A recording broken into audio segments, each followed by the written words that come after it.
My name is Indy Anna Bones.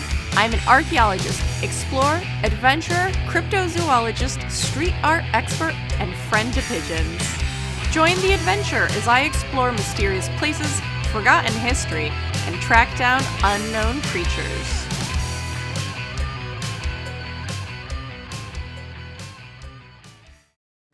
Today's adventure is a trip back in time. This path will take us back to the 18th dynasty of ancient Egypt. Ramses the Great will not be born for another 150 years, and Cleopatra not until 1,000 years after that. We're going to meet Hatshepsut, history's first girl boss.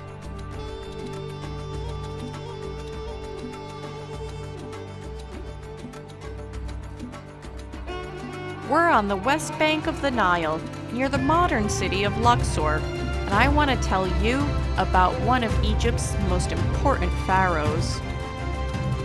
There are a lot of them celebrated here. Meet Ramses II. I said Ramses. He's the Ramses you think of when you picture ancient Egypt. Over here is the Temple of Medinet Habu, the funerary temple of Ramses III, no relation. Popularly known as the Colossi of Memnon, these great statues represent Amenhotep III, father of Akhenaten, and one of the richest people to ever live. You don't hear about them today, though. Instead, we're headed a little further down this mountain path. On the other side of those mountains are the valleys of the kings and queens. It's important to note that Hatshepsut was not the first queen to rule Egypt. As many as 3 before her had assumed the reins when pharaohs died and children were too young to rule. These events had either been blips that were barely recorded or came at the end of a dynasty. Hatshepsut came to wear the 2 crowns, much like the ladies before her. Her husband, who was also her half-brother, Thutmose II, had died at the age of 31. He had already chosen his heir, a son from another wife named Thutmose III. The child was only 2 years old when he became pharaoh. This was a precarious time. Hatshepsut's family had come to power less than 150 years before, and even at that stage in history, a couple of centuries was not very long for ancient Egypt. About everything you can think about ancient Egypt that isn't the pyramids happened within 200 years of Hatshepsut. The rest is Ramses, or Cleopatra, but she's a Greek, and I don't count Ptolemies. Hatshepsut's great-great-great-great-grandfather was named Ahmose I. Ahmose and his fathers before him were kings of a small region around what we now call Luxor. A population of Canaanites had moved into Egypt and ruled from the Nile Delta. The later Egyptians referred to these Hyksos as invaders, but history is written by the victors, and it is hard to tell how long this tribe had lived in the area before they came to power. After Ahmose's father and brother were both killed fighting the Hyksos, Ahmose was able to break their power and drive them from Egypt. The 2 lands were reunited once more, and the descendants of Ahmose spent the next century unsuccessfully trying to dominate their neighbors. When Hatshepsut came to power, the position of her dynasty was still unstable. Much of Hatshepsut's story was obscured by a smear campaign after her death. Her monuments were smashed in the capital, and her achievements were attributed to the kings that followed. Her funerary temple, tucked away and out of sight, survived the campaign of destruction. The walls here talk about her expansive foreign policies and reopening the trade routes that the Hyksos had disrupted for centuries. Hatshepsut ruled as a man, which included wearing a fake beard during public appearances. She may have had the iron will to hold the crowns, but that didn't mean the people were progressive enough to accept a pharaoh that was not a male. They all wore fake beards anyways. Thutmose III was the son of Thutmose II, but Hatshepsut was also the daughter of Thutmose I, and in her view, that gave her just as much right to rule as her 2-year-old stepson/nephew. She declared she had been the preferred child of Thutmose I, and it had been his desire that she be pharaoh, not her brother. That is why she was married to her brother in the first place, and his early death was Amun's will. Hatshepsut allowed the toddler pharaoh to retain his full status, but she would be pharaoh beside him. As long as Hatshepsut lived, Thutmose III would be subordinate to her.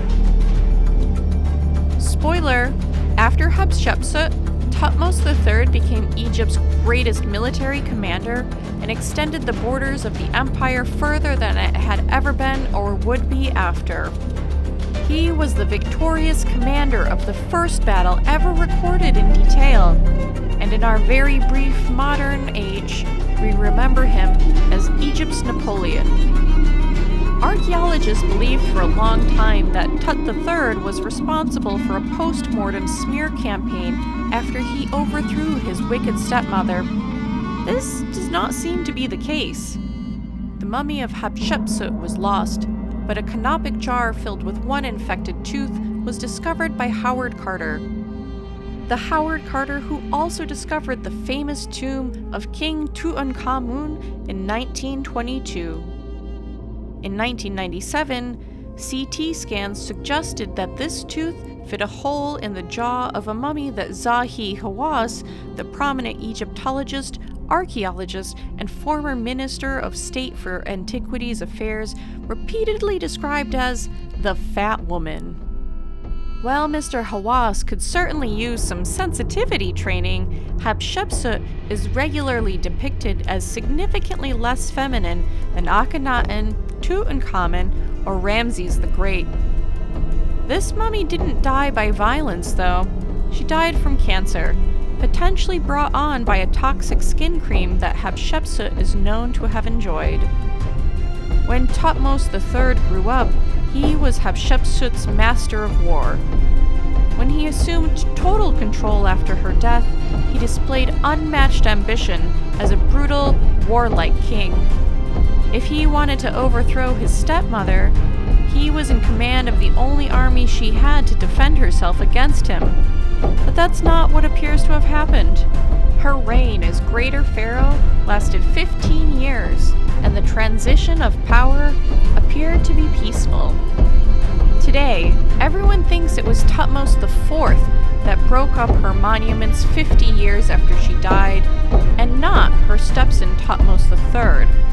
Thutmose IV probably became pharaoh by murdering his older brothers and was an all-around shitty guy. It's time to stop believing his version of Hatshepsut as a villain and allow her to stand where she belongs, shoulder to shoulder with all the other bloodthirsty rulers that massacred their way across the many, many centuries that followed her.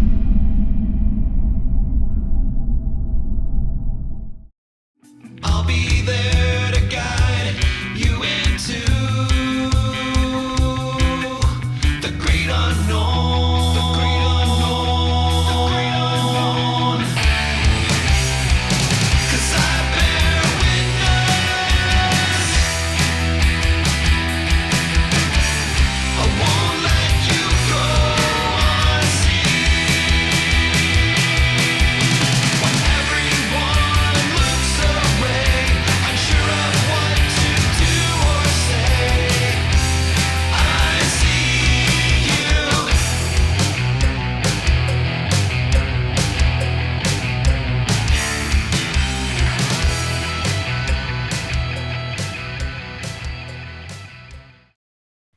After Ahmose's father and brother, who are not one and the same, Or were they? This time, no. And I'm my own grandpa.